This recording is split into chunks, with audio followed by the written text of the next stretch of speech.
My decision to pursue a career in luthiery was one rooted in a desire to feel fulfilled and happy.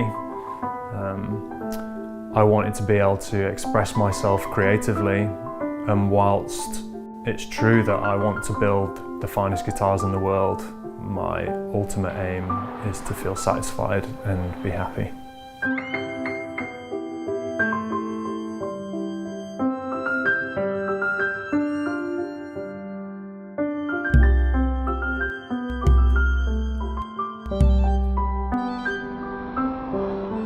I'm always exploring new materials. For example, I use a lot of copper and brass in my rosettes.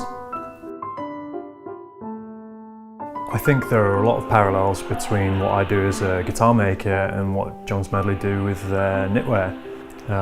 It's that same attention to detail, choice of the finest materials, and manufacturing right here in the UK.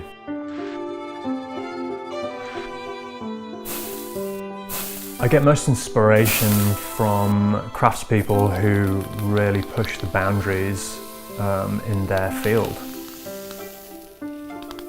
I'm a big fan of the cabinet maker Joseph Walsh, who does things with wood that I don't think anyone ever thought was possible.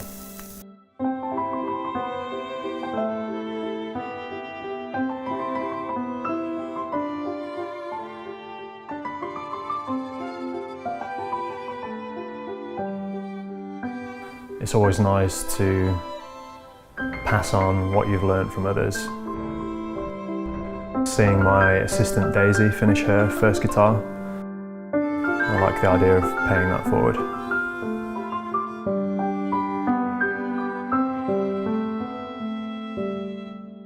When you're building a guitar, you never truly know what it's going to sound like.